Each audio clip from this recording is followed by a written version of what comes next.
Yet most aligned episode of Not Crypto Bros ever.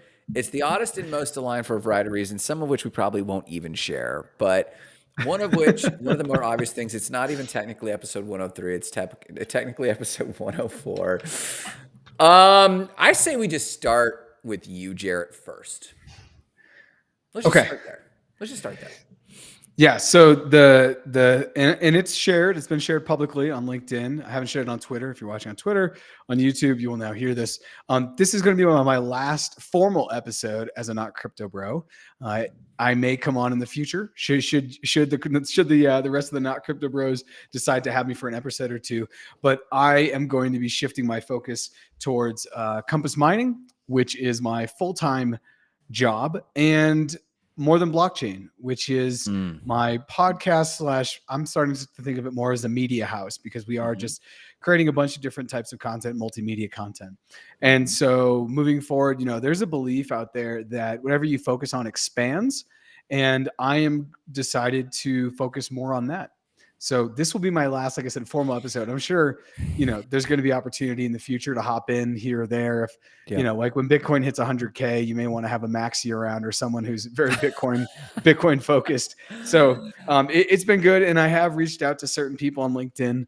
I'm going to name specifically Victor Rivera has been rocking with us for a long time, like since like episodes 1 through 10. I mean, I think we met Victor because of the show. Yeah. Because of the show. So that's cool. I also reached out to Brian Naughton, who has his wonderful newsletter.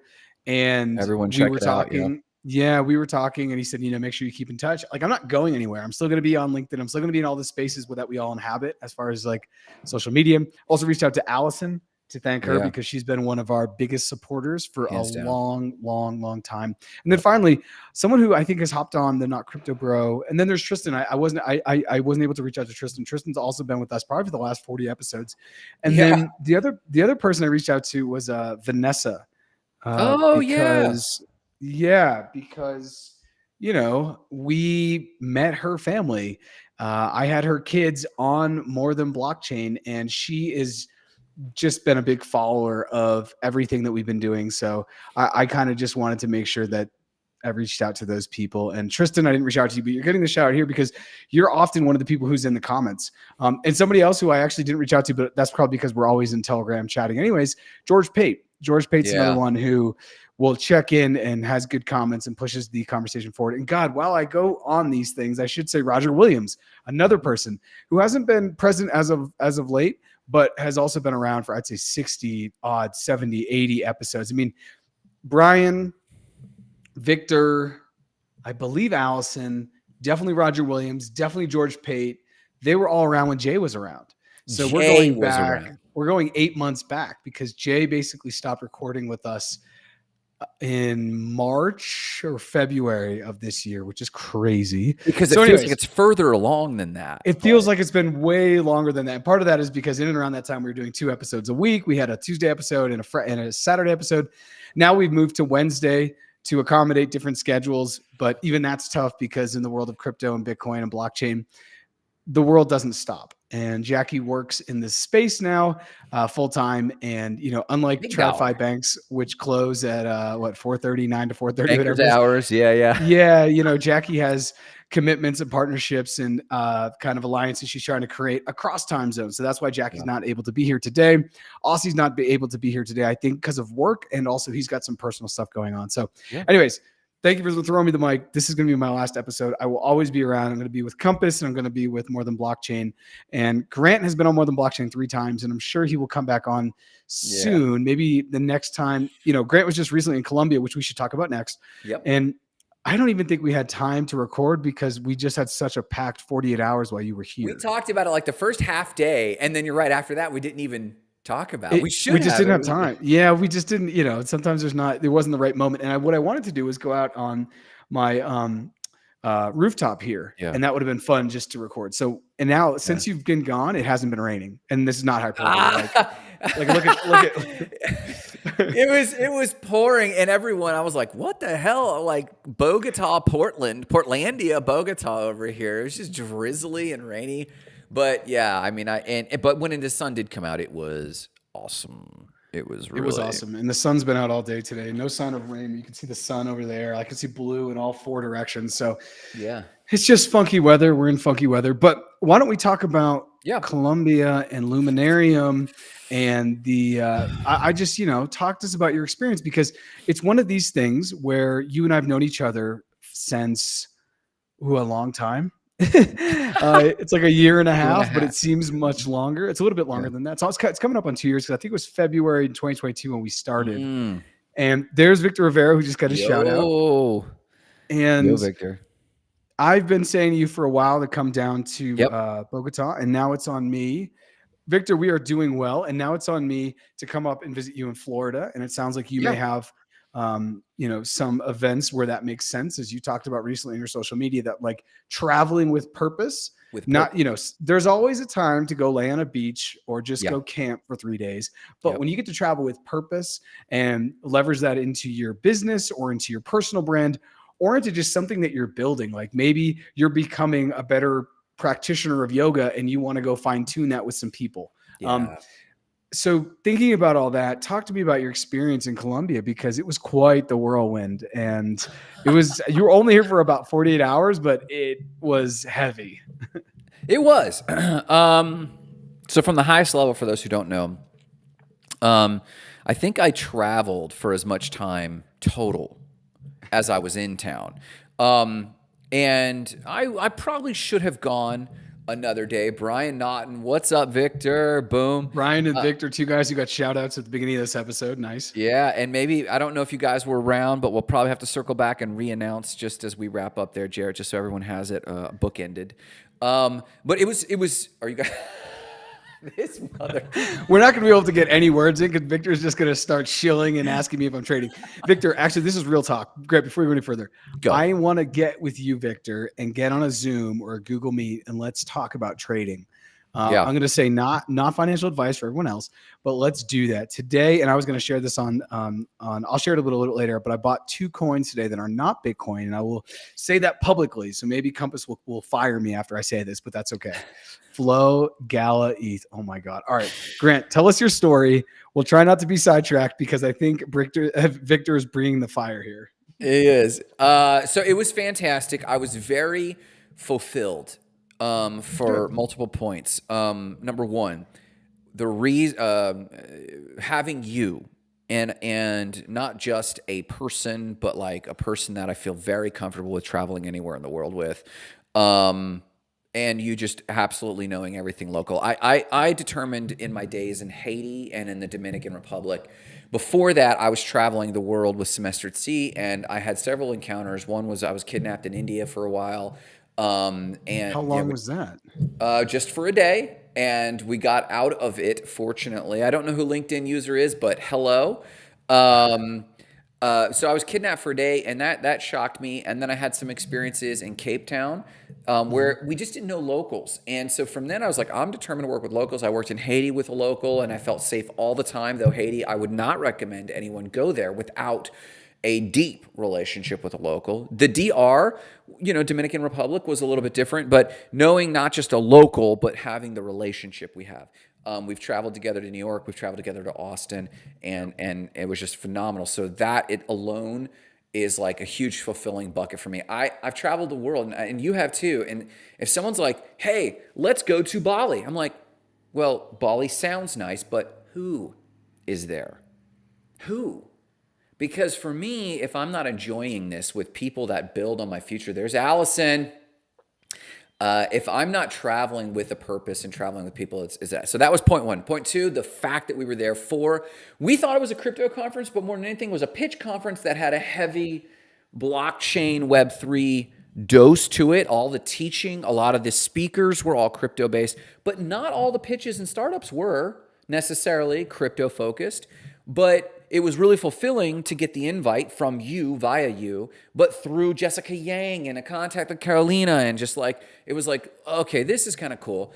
And then we just show, so that was check mark 2 on why it was fulfilling. Sure. Check mark 3 was it gave me a reason to more deeply engage with a community I have a huge rapport with, and that's entrepreneurs. And you have been seeing more and more of my content leaning towards coaching business people, coaching entrepreneurs, because I just got to lean into my passion and strength. And you've always said this about me. Grant is one of the best interviewers. Well, that really comes from my coaching background. That just I happen to apply to a little camera and just ask questions that I feel matter to the people. So I got to do these interviews, and it was so fulfilling to hear from these Bogotano entrepreneurs who were just like passionate about their projects and ready to go. So it was just so fulfilling from all of those. And then it scratches the itch, all the backdrop, all the flavors, all the time. That's just gorgeous backdrop to, man, like that's how I like to travel. And I know I don't want to dog people who are like, I just want to go sit on a beach. I just want to go see the sights. And it's like, good on them. But I got so fulfilled. So for me, Luminarium, maybe we'll do it again next year. Maybe there's follow-up with entrepreneurs. Would have enjoyed the pitch event. Yes, absolutely, Allison. And here's my takeaway. And Allison's in the UK.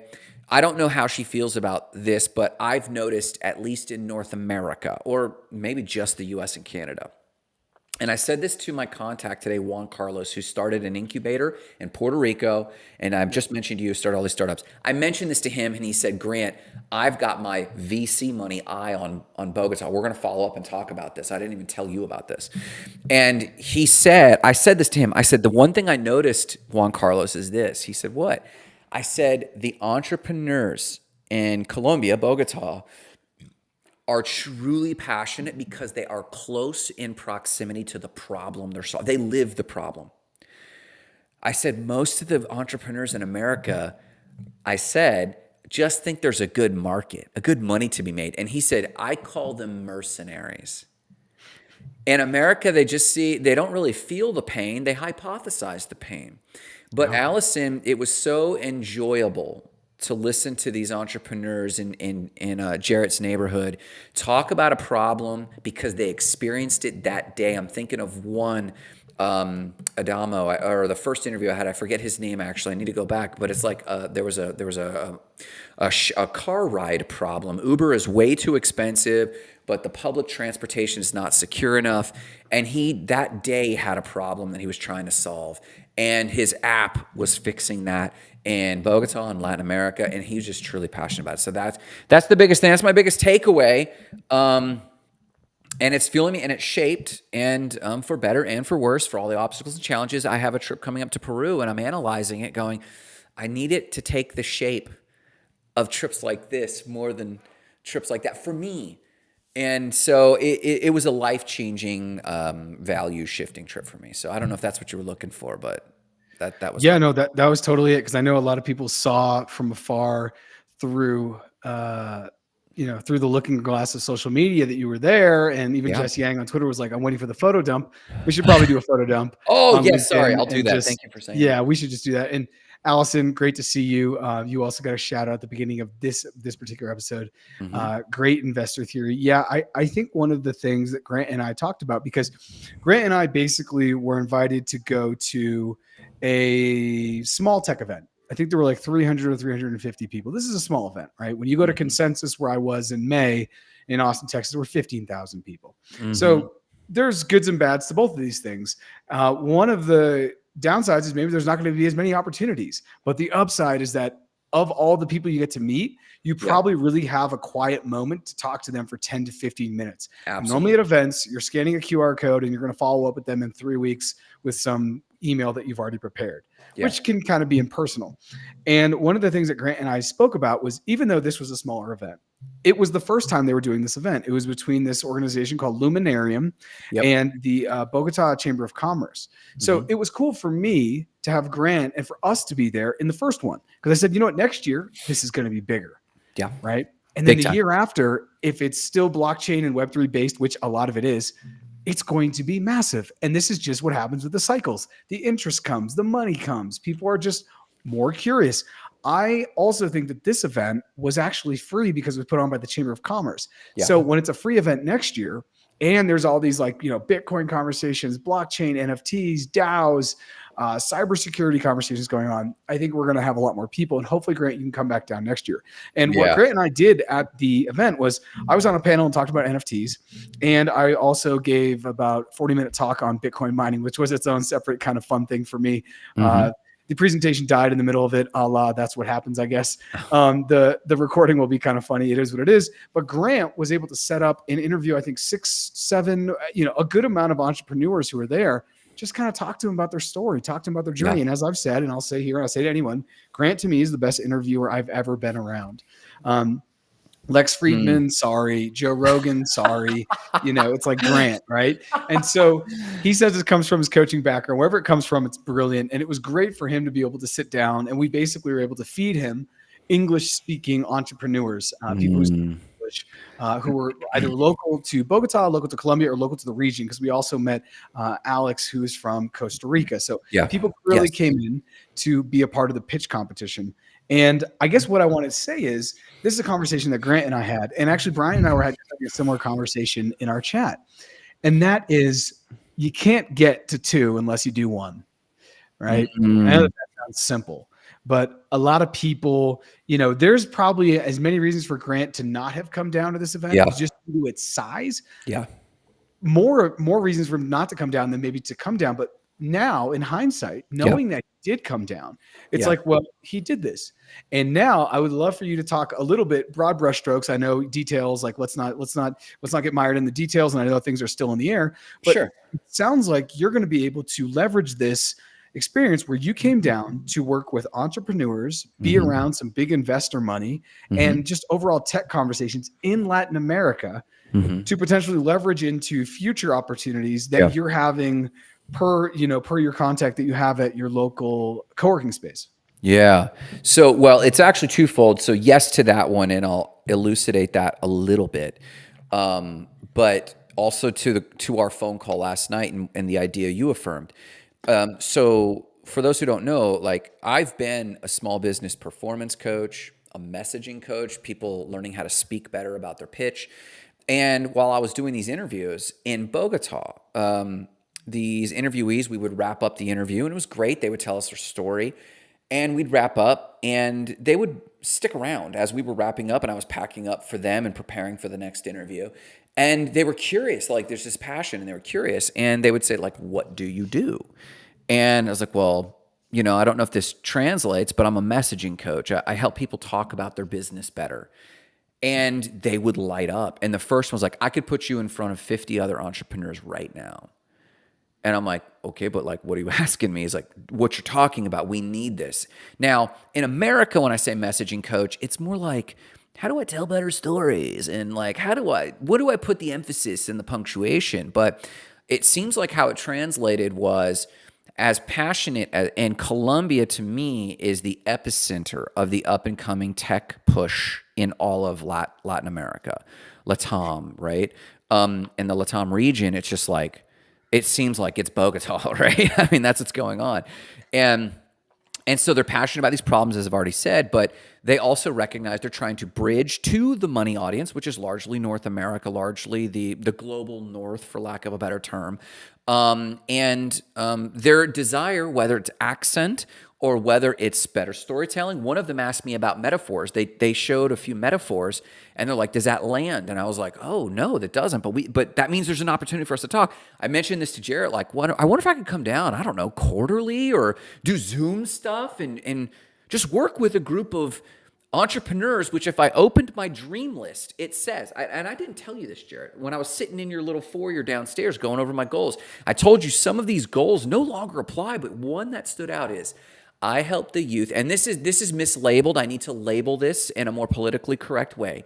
But I said then, I help young adults in third world countries use the internet and free resources to prosper. This has been on my goal list for 20 years.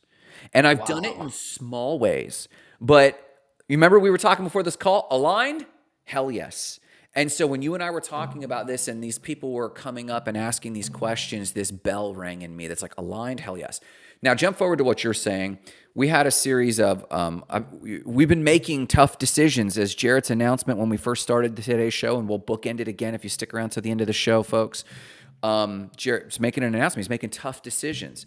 And I'm making tough decisions in my own way. And we're on the similar journeys from tough decisions aspect. And in making these tough decisions, other opportunities arise or other momentum appears. And I was telling people we started another show called Hot Spark, which is a fusion of my partner Nicole, my co-host Nicole, her brand, and my brand. And we're just playing with marketing and messaging. Again, how I help people speak. And we did one pilot episode, and we compared Discover Puerto Rico's social account to Visit the Bahamas social account. We're talking about their messaging. We're talking about their branding. How do they talk about themselves?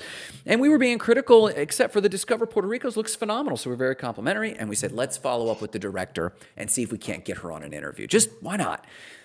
And we were looking on LinkedIn, and this person's connect was someone who was 2 desks away from me at my co-working space, who's a big VC, who started a huge accelerator incubator in Puerto Rico, has a bunch of Airbnbs. I see this guy daily, and he's helping start up some VC stuff here in Lakeland. And we just got to talking. He goes, I know them so well. He said, I brought over, I think he said 18 different startups at $150,000 each.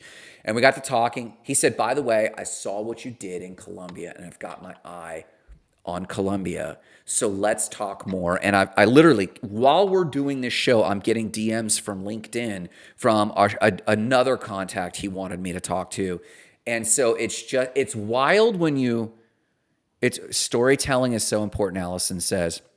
Storytelling is everything. So it's wild, Jarrett, like in between your announcement and some of the things that's going on in my life, when you put a stake in the ground and say, hey, these are kind of the boundaries now, how that tends to open up other energy, other creative ideas, other relationships. And it looks magical, and that's what we call manifestation or law of attraction. But it's a bandwidth thing. I don't know. So is that what you were kind of getting at?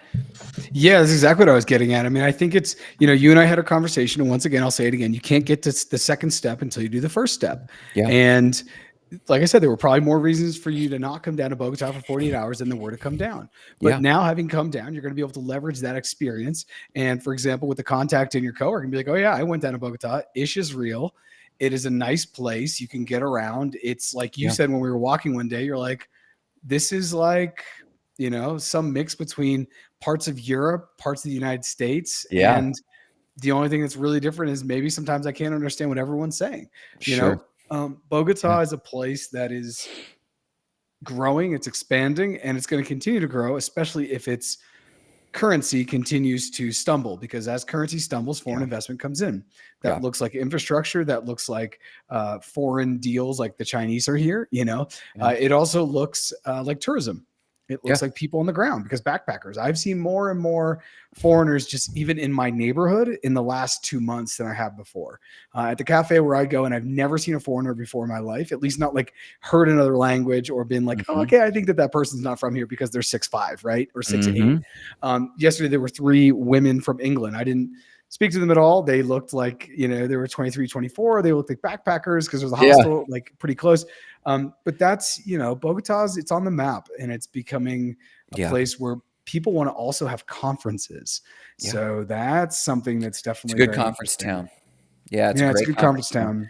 I mean, and shout out to the Bogota Chamber of Commerce, La Cámara de Comercio de Bogotá. I mean, it's just like great location and great hosting. So shout out to them. All right. So do you want to bookend this thing? So maybe, do you want to go a little bit longer? There's a lot of crypto news, to be honest. There's like a lot. Well, okay, let's hit it. I mean, first and foremost, what's up with the rally? What's going on with this? The rally's nice. I actually put up a post today on Instagram. The video that went viral for me, Victor says 100 grant native law of attraction manifestation. Totally. You just got to keep putting yourself in the right positions. One of the things that I wanted to share, and I didn't even realize this, but somebody made a comment. I'm looking for it right now. I had posted a video in January, I think January 12th, and it says why 0.1 Bitcoin is a lot. I Yeah, I guess I saw could you say, post this. yeah, I guess I could say not financial advice 100 times here, but someone, it still gets about 200 views a day, which is really cool. Jeez. Um, Okay. it gets a lot of views, maybe not 200 views a day, maybe, sorry, 200 views, 500 views a month, I think it is, which is nice. For a growing YouTube account. And somebody posted today, they said, because in the video, I basically break down that zero point 0.1 Bitcoin is a lot. And back in January, zero point 0.1 Bitcoin would have been 1,700 US dollars because Bitcoin's at 17,000. And Mm. somebody posted today, wow, 1,700 for 0.1 Bitcoin's looking cheap today. And I hadn't realized that was the price. And I looked back and I posted today that paying attention pays off. Because if you've been following More Than Blockchain or following Not Crypto Bros or following the market and have been doing your own research enough to be able to take the proper steps to invest your money in a way and also store your money, if it's crypto, make sure you're putting it in cold storage, then you'd be doubled up. You'd be Yeah. doubled up. And a lot of people like you and myself who've been DCAing, our Mhm. portfolio is looking nice right now because we've been seeing all the entry points in the market. And that's been nice because I started around that time to DCA. I started, I don't know, Mm. maybe December because I was waiting. I thought that in this past spring it was going to go down. If you remember, I called for an 8 to 12,000 Bitcoin. Yeah. Didn't happen because I Nope. figured it was the April before the halving because in past that had happened.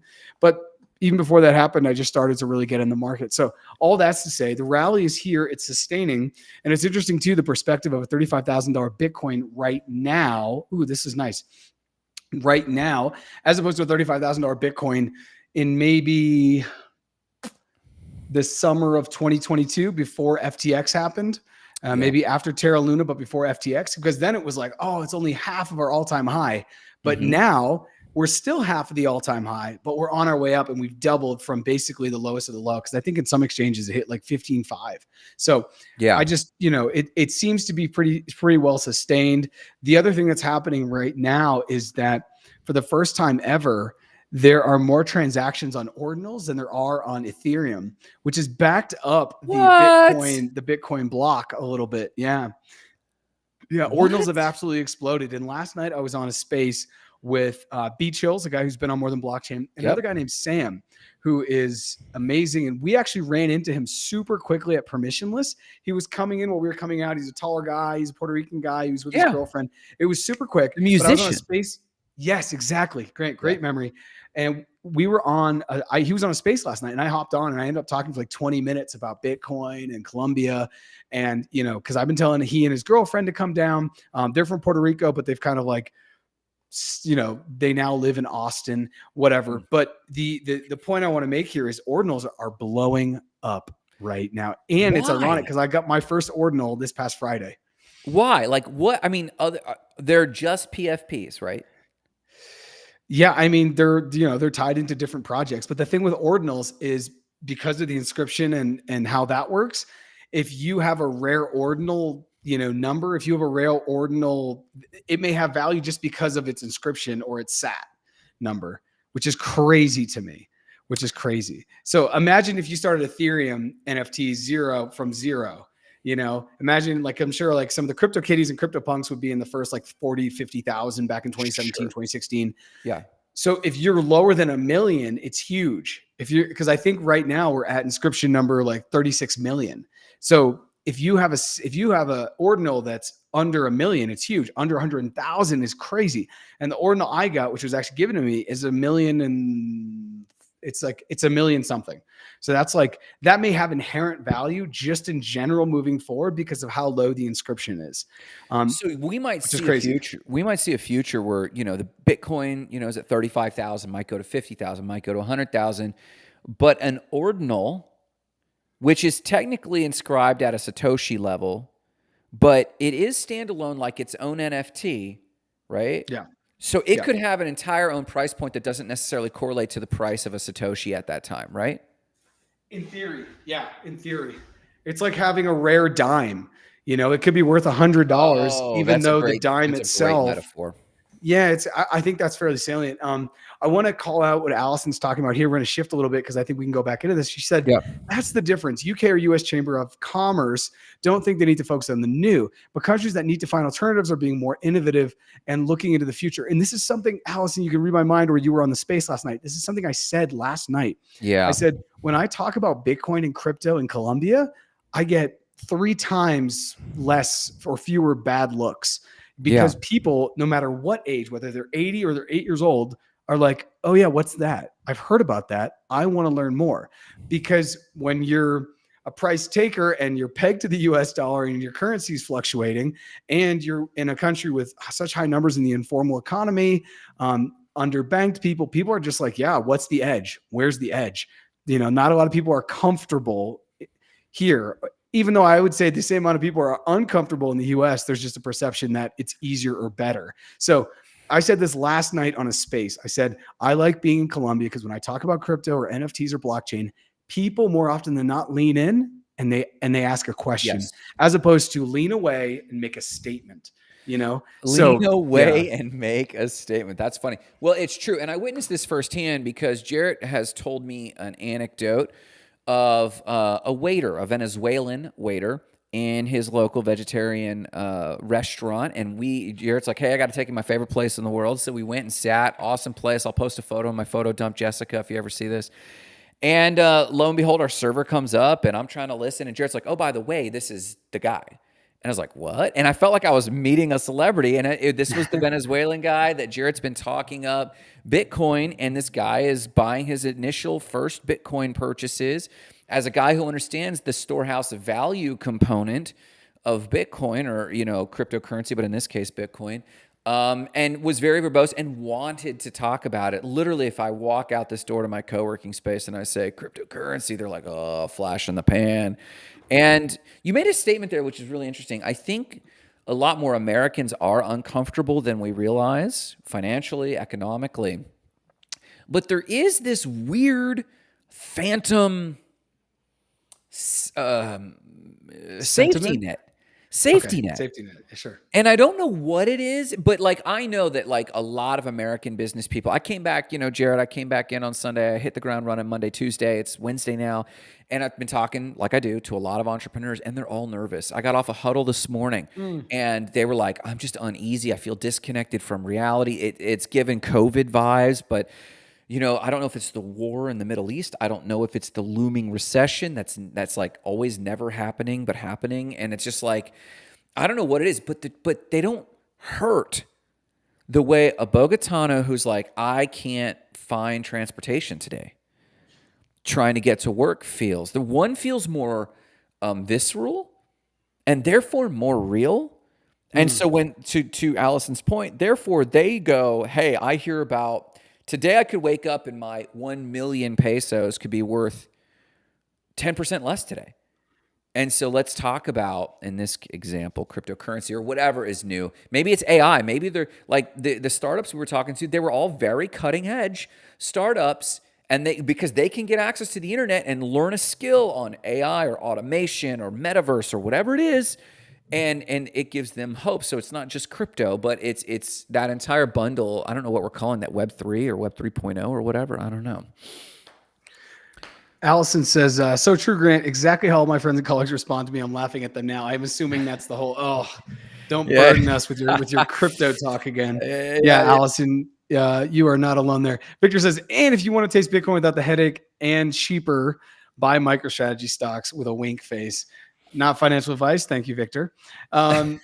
So one of the things that has come out in the last day or two was, and for anyone who listens to More Than Blockchain, I've had this guy, Andy, who's actually come on the same amount of times as Grant has, 3 times onto the show. And Andy will be coming on soon when I'm back in the States. We're going to sit down and record an episode. But Andy's my AI guy. He is a good friend of mine, dear friend.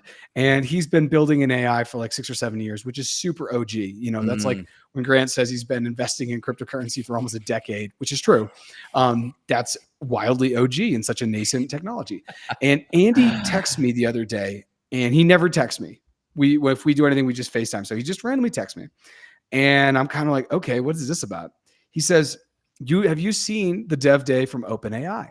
And I'm like, no, I haven't seen it. He's like, you Oh. need to stop what you're doing. Watch. Have you seen it? Me and Have you? this Juan Carlos were talking about it. I didn't see it yet, but go ahead, please. Yeah, you need to watch it. Everyone who needs to watch it. I posted on LinkedIn the second I watched it. And I said, hey, if you're serious about the future, you need to carve out time. Sam Altman talks a little bit slower, so you can put it on 1.25 and it feels really great. You can get it done in about 45 minutes. You need to be able to see the visuals, so you can't be like on a treadmill or doing your laundry. Like, you need to be able to see what they're doing. But Andy sent me this, and I'm going to post it on social media or somewhere, wherever I want to post it. He said, every AI company is one software update away from being irrelevant. And I think he's so right. And even today, there was an article on LinkedIn, and I don't know where it is. I don't want to look for it right now while we're live. Reach out to me though, and I will share it with you. And it said basically like, is OpenAI like simultaneously opening new AI companies because of what they're doing with GPTs, which are kind of going to be like apps in the app store, while also simultaneously destroying VC dreams and startup ideas overnight. And he basically said, this is changing everything. Anyone who's working on a chatbot right now is done. And I also want to share this It's live on over. LinkedIn. I don't know if this woman is on, but I actually shared this with you, Grant, that somebody who I know from New York reached out to me, or no, sorry, she put up on LinkedIn that she's looking for a new position, which I was very surprised by because of her position that she had. She's a photographer, and she is, when we met a top 10, top 20 in New York City. Being a top 10 or top 20, photographer in New York City means you're a big deal. Yeah. And most recently, she has been saying, hey, I'm looking for a new position. I'm trying to explore new things. So I reached out to her. And as I've done to many people, and said, hey, have you thought about crypto? Crypto is a space that's going to continue to grow. It's going to grow, it's going to blow up and then contract and blow up and contract. But every contraction will be, every low will be the last level's high, if you can Yeah. follow that logic. Yeah. And so we spoke a little bit, but basically she said AI is destroying her industry. Yeah. And I believe it, because what some of these, photo image creation AI products can do, you don't need someone who's doing lighting. You don't need someone who's doing makeup. You don't No. need someone who's even doing the casting. You don't No. need anyone to take the pictures. You don't need anyone to do the post production. So AI is here for photography, and she kind of is the anecdotal evidence that I have of that. But anyways, I just wanted to say AI right now, do not take your eyeball off this. Even if you're in crypto, even if No. you're in any other thing tied to tech or whatever you're into in your life, you need to keep your eyes on AI, because there are going to be millionaires made in the next 30 days who are just going to create awesome GPTs. And if you don't know what a GPT is, that's Yeah. fine. You need to watch the Dev Day AI. Just go to YouTube. I have it on my page as well on LinkedIn. I have it on my Twitter. It's all over. I have it on everything with more than blockchain. You and I have, I think, shared it a couple times. You need to just type in OpenAI Dev Day. It's their first one. It gives Steve Jobs kind of like Apple iPhone launch vibes, in the sense that they're basically launching stuff that's going to change the next 12 months. So, It's sets of yeah. tools, and the reason it's on my radar is this VC, Juan Carlos from Puerto Rico that I mentioned. He had a buddy. I'll give round numbers and anonymize this. He had a buddy that within the last 8 weeks received a $1.5 million VC investment. They have hustled and run through a burn rate and already created an awesome MVP. And the valuation is currently $3 million on the company, and growing until yesterday. And they're pivoting. They're good people. And he was very clear. He said, when we do VC investment, we rarely are investing in tech anymore. There's no tech that someone could bring to me to say this is revolutionizing anything, because Yeah. we know that next week AI what you're talking about is, we talk about how fast AI is. Yeah. We have been feeding OpenAI as servers and ChatGPT all of our demands, needs, wants, desires, pain points, and now OpenAI is asking the AI, what are the opportunities from your database? We Mhm. get gated like from the ChatGPT interface, but they don't. They have full access to the entire body of knowledge, and they're Right. having conversations going, what are the best way to serve developers in this space? And it's a suite of tools. And now zero code, low code, no code. So yes, there are millions being lost yes, there will be millions made, but if we saw from like the industrial era to the computer era, it took that long amount of time for fortunes to be gained and lost. And then you jump ahead to Web 1.0, it took about 10 years for fortunes to be made and then lost. And then if you jump ahead to like the 2010s, it took about 3 to 5 years for millions to be gained and lost. And now, with both the crypto rush, we saw about 5 years of millions being gained and lost and wealth transferring to others. And now with AI, even the run up was like, I want to say 18 months. And now we're seeing it in about 18 weeks. And so I think the average human mind not thinking about this stuff, working their normal jobs, it's happening at such a frequency they can't see it. Yeah, I couldn't agree more, and I love your anecdote here because I think it's super salient. And I don't know. And one of the other things Andy said, he said, "quote," he said the term "quote game changing" is losing its meaning Yes. because, and that's you just said that as well. And when Andy came on, I think it was in our second episode, I said, "Can you try to like put into words why we can't understand AI?" And Andy had a really good thing. He said because as humans we're linear, and what that means is if you and I go buck hunting, okay, we're standing behind, we've got our guns, and we see a buck going and it's running 30 miles per hour, whatever, and we see it, and then it dips behind a bush, we can kind of follow it and anticipate when it's going to come out because it's not going to like accelerate to 2,000 miles per hour. So we can watch it. It can go behind a long bush or some tree or some shrubs, and we'll kind of know when it should come out. Our brains will because that's linear. Yeah. However, if it's hyperbolic essentially and it's going up the S curve, it's going in at 30 miles per hour. It should come out in 3 seconds according to our brain at 30 miles per hour, but it comes out in 1 second and it's going at 400 miles per hour. And Yeah. that is what AI is doing. And we as humans, because we think linearly, we cannot make that leap easily. And No. one of the Yeah. yeah, and I just want to call this out because this is huge news. And I posted this on Twitter. It says, both the free and the paid versions of ChatGPT. So GPT 3.5, which is the default if you're not going to pay, and then GPT-4, GPT 3.5. The cutoff is now January 2022. So it's not just stuck in like April of 2021. And the cutoff of knowledge cutoff, like basically what it has information up to for ChatGPT 4 is April 2023. That's only about 6 months ago. And the GPT-4 Turbo, I think, will get even closer, which And is there's insane. plugins that you And there's can plugins to make it real time. to make it Exactly. real time. And so when you see this, and this example of deer hunting or buck hunting, for those who don't know what a buck is, when the example of that is very good because if you think about the average person, they can't. It's funny because they could look at a parabolic curve and Parabolic, understand. not hyperbolic. Excuse me, parabolic. Yes. Sure, a parabolic curve, and they can look at it and go, "Oh, I know what's going on here." But then they look out here and say, "Show me something that's moving at an acceleration." And it's like, it's hard to give an example. The only example I can think of is gravity. Someone jumps out of an airplane and they're moving at an accelerated pace, not an accretive pace. So that moving at 1 mile an hour, 2 mile an hour, 3 mile an hour, 4 mile an hour. They're running at 1 mile an hour, 2, 4, 8, 16. And that's why it's so critical that you pull your chute when you do, because it's an acceleration. And it's like, yeah, but like, I still don't get it. Like I can't see it. And we when you say humans can't, even people like us who philosophize on it, I actually don't think we have like our eyeballs to our brains. Actually, we see it, but we can't see it. There's no category for it. So we demote it to something we can understand. We add labels to it that are conceptually demoting it. Meanwhile, it's still cruising faster and faster. We watched OpenAI and we're like, it's just like Google when Google came out. And it's like, okay, you could say that. And then like, it's just, and so we don't realize that the speed at which it's learning is faster than anything we've ever seen. And then they show up yesterday and don't change the game. They introduce an entirely new game that rendered all previous games irrelevant. They just haven't taken their last breath yet. And it's like, I can't even understand what's going on.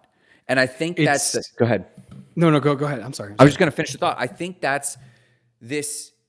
When I talk to entrepreneurs, like I mentioned Monday and Tuesday, and there's this weird malaise, they don't have words for it because they can't understand it. But I think that they're intuiting what you're talking about is happening in nearly every corner of a business. Go ahead.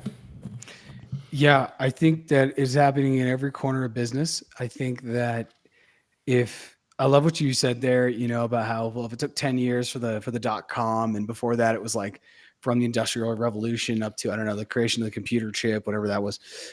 Those are really interesting ways to think of it. Now you're like 18 days, 18 weeks, and then 18 days, and there's going to be 18 hours. Like, I reference this to Steve Jobs dropping the iPhone in '07 because it feels like a game-changing moment. The Yeah. thing with OpenAI is they're going to be dropping an iPhone every year at Dev Day, a new iPhone. Not like, oh, we've increased it, because we've talked about this. The difference between like iPhone 1 and iPhone 15, yeah, there's compute. Yeah, there's a better camera, but there's still music. There's still the internet. There's still Yeah. photos. Yeah. Nothing is like overly crazy. Yeah. And so Allison says, really important to watch and then play. I produce first image from Bing. Amazing. It is taking our personality and using that and producing images. Seriously, Allison has another comment. She says, seriously, many people don't want to see the accelerated pace. We are so far ahead. In 20 years, we will sit around at the TV and we'll sit around and shout at the TV and radio when they talk about AI. We said that in 20 years ago. Yeah. I mean, I've been having a lot of anecdotal things happen in my life. This, obviously, talking to someone who I haven't talked to in about a decade, who's in New York, who's a photographer, and just talking with other people who DM, because I constantly am posting about this. Yeah. And unfortunately, there's a lot more fear than there is curiosity stateside. Whereas I would say here, there's a lot more curiosity because there's the potential. It's like that. And I think I have the template here, but it's like that famous meme. And I'm about to hold the picture up to a live screen, so you're just going to have to deal with that. But it's this. And it's like, you put Yeah. the same word, it's like AI is evolving. You could put that on both sides, right? Because Yeah. someone is going to think more fear than curiosity. The other person is going to see more potential and therefore see more, think more curiously rather than fear-based. And it's Yeah. really happening in real time. And it has vibes maybe of the pandemic, because in the pandemic, Yeah. once, and I tweeted this, and you and I we didn't even know each other then, but I tweeted this in the summer of 2020. I said, if you can understand and acquiesce to the fact that life is probably not going to be the same, or whatever it was, till 2022, 2 years from now, tomorrow, today, the next hour will just be better. Just knowing, okay, this is a different thing, like it's like when you're going to get on a plane and it gets delayed, or it gets canceled, and then you're like, all right, I have 6 more hours in the airport. Once you can Mm-hmm. kind of change that chip, it's like, okay, I have 6 hours in the airport. Great. What can I do in this time? You know That's what? I'm right. tired. Let me rest. I can meditate. Let me do some push-ups. Let me walk around. I want to go get some food. I've been dying to look at this thing on my phone that my friend sent me. I haven't been able to do it. But for me, Yeah. it's like everyone has to change their chip. That's a very Spanish way of saying what I'm trying to say in English, cambiar el chip. But Oh, it's kind of interesting. like, That's like an idiom that's yeah, used in, yep, in yep, Colombia. yep. You have to change your chip, and I think that's because so many people have so many different cell phones, and they're constantly changing their SIM. Oh, It's very salient in Colombia I and in like Latin that. America. But I feel that we're in another moment right now. Are we going to be in a recession? We're not going to be in a recession. If you look at any financial thing today, or in the last week, in the last month, so many big tech companies, so many companies, publicly traded companies, are doing layoffs. And when they're doing layoffs, they're normally looking to pad their bottom line for the next quarter, they're trying to get their stock to go up a little bit, Mm-hmm. by taking people off their balance sheet. So I guess what I wanted to say is, you said it was like people have malaise. It seems like it's COVID again. I am feeling similar things. And once again, I'm seeing a lot more fear stateside than I am curiosity. Mm. But obviously that's easy to say. I'm employed. Maybe if I weren't employed, maybe things would be different, but I still feel like then I would lean into some of the other things that I have going on, and know that it's going to be okay and that things are moving forward. But Yeah. anyway, Well, and that leads to a question, and maybe we could wrap with some speculation here a little bit. okay, let's do it. If the game is changing, and like not even changing the game, if they're playing a new game, if iteration and wealth transfer rates are jumping in this hypothetical, from 18 years to 18 months to 18 weeks. Eventually, the average human can't keep up with it. So, what is and chasing the razor's edge of technology is very challenging. Even with this show, with Not Crypto Bros or More Than Blockchain. If we try to bring the latest news, we used to, for those who don't know, when we did the show back even in the days with Jay, we would put a title on the show and we'd say, okay, what happened this week? And when we'd plan the show, so we would do a show, the show would end, and then that night or the next day, we would plan the following show and we'd say, let's talk about the Ethereum sharding or something.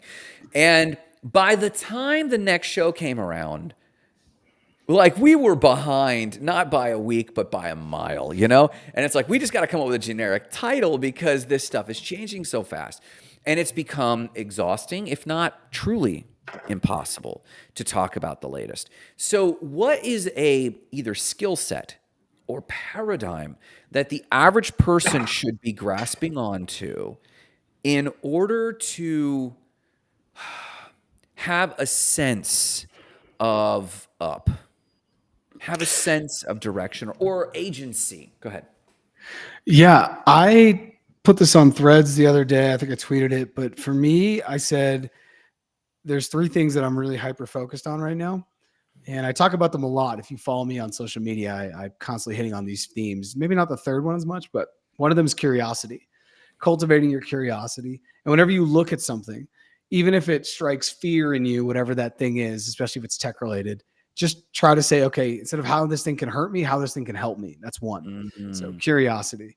The other thing is adaptability. And I have a YouTube video that got decent amount of views for my average views on my channel that was all about adaptability.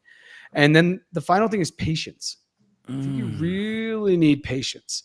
Even though the world around you is moving at light speed when it comes to what AI is doing and the creation now of these GPTs, which are going to be the new app store where essentially anyone can create an app, put it up on the store, put it up into OpenAI's open marketplace. And then as more people use it, you're going to get a rev share from it. That's what they're doing. It's mind blowing. It's truly mind blowing. We should all stop for 2 weeks, create GPTs, and then go on with our lives because we may benefit from it for a long time. Yeah. So for me, it's curiosity, adaptability, and patience. And those are not things that are taught in university or even taught in high school. If you have good teachers and great, and you're around the right students and there's the right curriculum, you're going to get bits and pieces. But I can't remember a time in my educational career where a professor said, "Hey, be more curious." It was less about the questions you would ask, but more about the answers that you were needed to provide. And I think in the world, as you've talked about this, we're in the omniscience age now where the questions, the answers are there. So now it really comes back to the question, right? Which is Prompt why engineering. Yeah. prompt engineering. Well, or just in general. And I think that's why podcasting is, per one of the talks I saw when I was in Bogota, is just continuing to grow. Yeah. Because the answers are out there. People want to hear other people ask the right questions who speak their language, who are from their town, who are from their context, because then they want to hear how they're going to address them. And I think that's why people turn in maybe to this show, to the Spark Show, to More Than Blockchain, to anything that's going on in content. It's a proper dose of the proper question because the answers are out there. So anyways, to review, for me, it's adaptability, curiosity, and patience, probably all in equal doses. And the thing on patience I think is really important is that it's going to take you a long time, no matter what you're building on the internet, to potentially gain some traction. Now, there's the stories I'm sure out there that somebody built something with AI, like you said, and in 8 weeks they hustled and they doubled their valuation or whatever. That's great. That can happen. But we are living in a world now where elbow grease inputs are not always giving, leveraged outputs. Yeah. So for there, you still got to be patient, Yeah. Well, and the other thing about patience is patience quite often is delivered as if it were an element or a key to output, to achievement. If you're patient, then the result will come. And I don't actually think that's the main thing about patience. Exerting patience is kind of like exerting gratitude. It's a modality of shifting pace in order to regain humanity. Meaning, when you're patient, instead of trying to, if you're being impatient, you're trying to keep up with the tech. And forgive me for my French, there's no fucking way to keep up with the tech at this point. You can learn a skill set. You can be natively curious. You can learn prompt engineering. You can learn some stuff. But even if you started today at a rapid clip, you'll have just enough skills to stay ahead of the pack, but not enough skills to keep up with the tech. The tech is long gone. Patience makes us realize, hey, it's okay. So, for example, just a visceral, immediate example that came to mind because I saw this happen today. So, my co-host Nicole of this show, we're content buddies. We like each other's stuff. We share each other's stuff, and then we're doing this Hot Spark show. She is an influencer coach, and of all the people I know, she is engaged. Her phone is attached to her hand. She's capturing content all the time. She's sharing content all the time. And as we've been strategizing the Hot Spark show, sometimes we're going into the night going, we could do this as a 1% improvement. We could change this for the show. Let's do this case study. Let's network with this person. But I've noticed, because this is a new partnership, I've noticed that she drops off the face of the earth. And you know how you can see whether or not someone has seen your message even? Sure. She, of all the people I know, knows better. And I've learned this, that she'll hard stop at like 7:30. And I asked her about this. I was like, your phone is attached to your hand. I noticed that you don't see any of these messages until the next day at like 9 a.m. What's going on? She said, I've just learned, going back to this patience principle, I've just learned that if I don't have this habit, it will own me. It is my job, and I'm attached to it most of the day. But there's this discipline. But why does she do that? To keep pace or connection with her sons. So she's at home during the evening, and she's taught her boys, you can't have your phones after a certain hour because you got to be human. And they've turned the guns back on her and said, you can't be attached to your phone because you got to be a human. And it's like, okay. And so for me, I like your value of patience, not because it will necessarily get you the outputs, but it will give you the output of why you're chasing the outputs. Output. Yes. The outputs of why you're chasing the outputs. I just think it's something that's really, I was counting up the amount of podcasts I've done now, and there's a lot, hundreds and hundreds and hundreds of podcasts. And I probably had to do, I could go do the math, more than 370. And then I landed the job that I have. And right now I run media for a company. I get paid to create media, and I'm going to get paid to start a podcast, which is one of the reasons why I'm transitioning out of Not Crypto Bros and why this is going to be my last formal episode as a Not Crypto Bro. I may come on as a guest, but I will no longer have the cloak on as a Not Crypto Bro. But that took 370 episodes till I had the proof of work where a company was like, yeah, okay, we're going to let you run our media and create a show, which will hopefully be dropping in January. So it takes a long time. And you could itemize a ton of these things. You spoke on the stage at Luminarium. I got the invite to Luminarium, and I started counting, okay, what was the proof of work here? I mean, you made that happen, but what's the proof of work? 300 of my own shows with Spark, 104 shows with this. Before all of this, I had been posting old like ministry content. You can call it a decade of proof of work. Now, that's not all for that, but like the Hot Spark show, where we did one pilot episode, and the number of ripple effects and contacts and network from that have been huge. We've done 100 of these shows, and we only recently had a conversation with Rug Radio about possible sponsorship. Yes, let's give this air and room to breathe. Allison, you did miss the shout out in the beginning. Jared announced his transition, his focus really on bandwidth, on some stuff that's really positive that's happening. And today is his last episode. It is very sad, but he is Mr. More Than Blockchain. You can always catch that ish there. They're doing some exciting things at Compass. Watch for that. Is there any announcements for what you're doing with Compass on from the front end? Or is that kind of in the works? Not. It's still kind of in the works. We're still in the planning and the processing of how we exactly want to create a show, but we will be launching a show in 2024. It's going to be a pretty dynamic one, and I'm really excited. And that I just know is going to take up a lot of bandwidth, and I want to make sure that I honor all commitments. And it's tough. It's tough. There's just only so much time in the day. and the time zones and making sure that everything is right. So Aussie, Grant, and Jackie will be moving the show forward. But with that said, there's now going to be kind of a weird hiatus thing. The rest of November, Not Crypto Bros is actually taking off, which is kind of a nice little period as I transition. So Not Crypto Bros will be. Thank you, Allison. So sad, so sad. We will miss you. Not Crypto Bros will be back, and I just want to give the date. I believe on December 6th. So the next 3 Wednesdays, Not Crypto Bros are going to be off air. Part of this is Grant is doing some international travel. The other part of it is in the States. It is Thanksgiving break. And there's just some other times where we knew we weren't all going to be able to be on the mic and on camera. So December 6th is when Not Crypto Bros will be back. Victor says, congrats, Jay. Yes. Yes. It kind of feels like a graduation of some sorts. I don't know. It feels like I believe in not quitting or failing. I believe in graduating. That is a big thing. Yeah.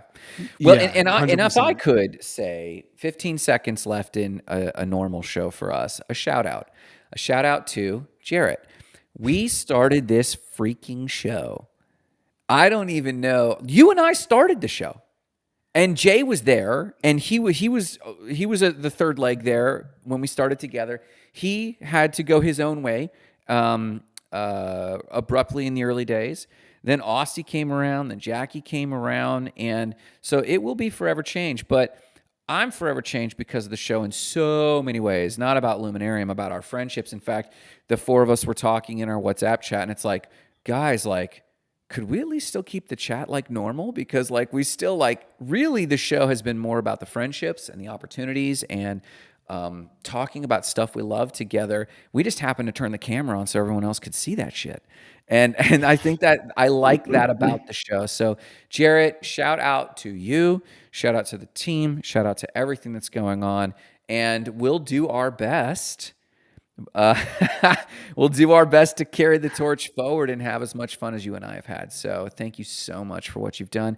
And to the viewers, Brian Naughton, Allison, Victor, Roger, everyone who's been with us along the way, anyone I missed there, Tristan, George Pate, yes, George Pate, yeah, to everyone, this is us, and at least in this form, signing off.